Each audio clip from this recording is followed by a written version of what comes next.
రాయదుర్గం భూ వివాదం కేసులో కీలక పరిణామం చోటు చేసుకుంది. ఈ కేసుకు సంబంధించి ఎస్బీఐ హైకోర్టులో దాఖలు చేసిన పిటిషన్ను వెనక్కి తీసుకోవాలని నిర్ణయానికి వచ్చినట్టుగా తెలుస్తోంది. తాజాగా సీఎస్ తో జరిగిన భేటీ తర్వాత ఎస్బీఐ ఈ నిర్ణయానికి వచ్చింది. దీనికి ప్రత్యామ్నాయంగా 2.5 ఎకరాల భూమిని తీసుకునేందుకు ఎస్బీఐ అంగీకారం తెలిపినట్టుగా తెలుస్తోంది. ఇక హైకోర్టు తదుపరి విచారణ తర్వాత ఇందుకు సంబంధించిన అధికారిక ప్రకటన వెలువడే అవకాశం ఉంది. బ్రేకింగ్ న్యూస్ చూస్తున్నాం. రాయదుర్గం భూ వివాదం కేసులో కీలక పరిణామం చోటు చేసుకుంది. ఈ కేసుకు సంబంధించి ఎస్బీఐ హైకోర్టులో దాఖలు చేసిన పిటిషన్ను వెనక్కి తీసుకోవాలని నిర్ణయానికి వచ్చినట్టుగా తెలుస్తోంది. తాజాగా సీఎస్ తో జరిగిన భేటీ తర్వాత ఎస్బీఐ ఈ నిర్ణయానికి వచ్చింది. దీనికి ప్రత్యామ్నాయంగా 2.5 ఎకరాల భూమిని తీసుకునేందుకు ఎస్బీఐ అంగీకారం తెలిపినట్టుగా తెలుస్తోంది. ఇక హైకోర్టు తదుపరి విచారణ తర్వాత ఇందుకు సంబంధించిన అధికారిక ప్రకటన వెలువడే అవకాశం ఉంది.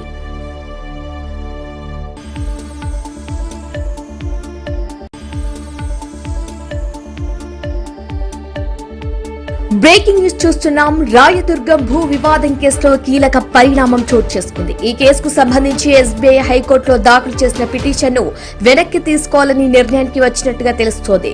తాజాగా సీఎస్ తో జరిగిన భేటీ తర్వాత ఎస్బీఐ ఈ నిర్ణయానికి వచ్చింది.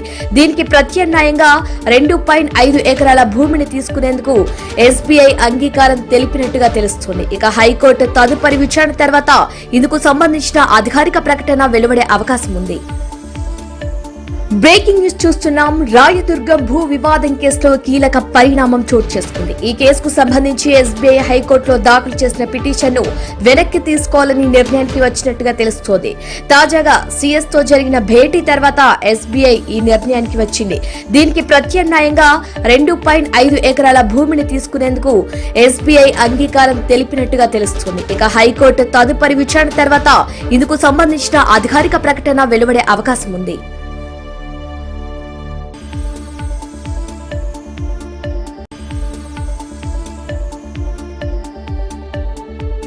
బ్రేకింగ్ న్యూస్ చూస్తున్నాం. రాయదుర్గం భూ వివాదం కేసులో కీలక పరిణామం చోటు చేసుకుంది. ఈ కేసుకు సంబంధించి ఎస్బీఐ హైకోర్టులో దాఖలు చేసిన పిటిషన్ను వెనక్కి తీసుకోవాలని నిర్ణయానికి వచ్చినట్టుగా తెలుస్తోంది.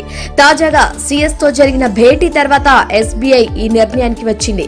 దీనికి ప్రత్యామ్నాయంగా 2.5 ఎకరాల భూమిని తీసుకునేందుకు ఎస్బీఐ అంగీకారం తెలిపినట్టుగా తెలుస్తోంది. ఇక హైకోర్టు తదుపరి